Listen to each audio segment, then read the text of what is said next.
So you're probably wondering, I played this video from 4 years ago, and that is when we completely redid the stage here at Cornerstone, and it seems like, well, why are we talking about this morning? I wanted to share just an important testimony I think our congregation needs to hear of God's faithfulness, and just thanksgiving for one of his beloved children this morning. So, like I said, 4 years ago, if you were here at Cornerstone, you would have saw this place as half of the size, and we would have been really packed in, and it would have been really tight. But thanks to Eddie Mercer, actually, I think his picture is up on screen there. Can we put the other picture up there, Sarah, as well? That'd be great. A third picture. Thanks to Eddie Mercer, he came and served our church and built this stage in 12 days with the help of myself and Tim and some other people, and just really beyond thankful. And one of the things about Eddie is the stage wasn't his first project at Cornerstone. Eddie has served our church since 2007, actually. So even before I was a college student at Cornerstone, Eddie was coming and helping with Fellowship Church in Knoxville, which many of you know is a church that we partner with. And they helped with our roof. They helped with our gutters. He's basically had a hand in every single project at this church. And again, he's never attended this church. He lives in Knoxville. But he has just generously given of his time to serve. And then if you look around this room, not only the stage, but the window frames were built by Eddie. The sound booth in the back was built by Eddie. The kiosk in the front when you enter the church was built by Eddie. And one of the things I've always loved and appreciated about him is, again, his servant heart and his generosity. And not only that, but he was a missionary while he was a construction worker.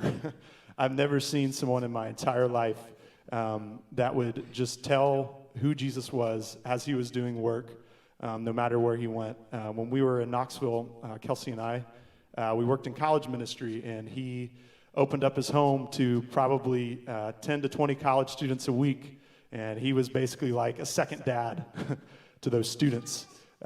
In this picture right here, he's actually in Tijuana, Mexico, and he served there for a decade. And when I saw this picture, I couldn't believe it. He's wearing a Cornerstone shirt in Mexico, and if you know anything about this guy, I know that he was probably bragging on our church, even though he's hardly been here. On Tim and Hope Cooper's last Sunday, he showed up here in the back, unannounced, just wanted to come and support them as a transition. So all of this to say, I'm sharing all this because last Wednesday, Eddie passed away. He had a tragic accident, serving, again, this is totally Eddie, serving, I don't even know where, but he was on a ladder. He fell off a ladder, cracked a skull, was in the emergency room, and basically within 3 days passed away. And again, I've never met someone so selfless, so willing to serve people while also sharing the gospel and sharing who Jesus is. And I told Kelsey this week, when I die, if someone were to tell me that my ministry was anything like Eddie Mercer's, I would take that as the greatest compliment in my life.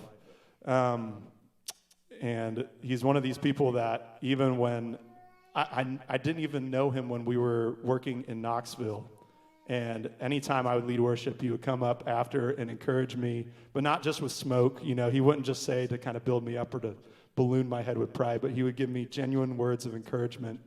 And he would do that with everyone. You can look at the stories. And so all that to say, I wanted to make sure before we continue this morning just to remember him. And also we're doing this because his family, the funeral is next Sunday. We don't know the time yet.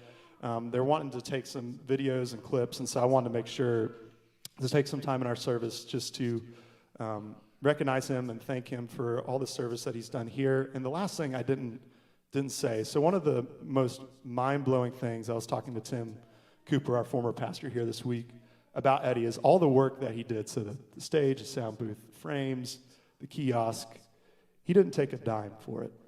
He didn't take anything for it. And that wrecked me. That really wrecked me, because he drove up here. This project in and of itself was 12 days. Took 12 long, hard days just to have this stage and be able to have this space. And the only checks he would take would be to give to the other workers that were up here working. And so it really is my prayer that we would live a life that points to Jesus, that is worthy of the gospel, because I can 1,000% confidently say he did. And there's, I'm looking around the room, there's a few other stories I know of people that have had encounters with this guy. That, like Millie, we talked about with Millie, she was the aroma of Christ. The same exact thing popped in my head when it came to Eddie Mercer. He was the aroma of Christ. And so I just hope and pray that we do take time to recognize that life is short, and that eternity is on the line, and how we live our lives matter.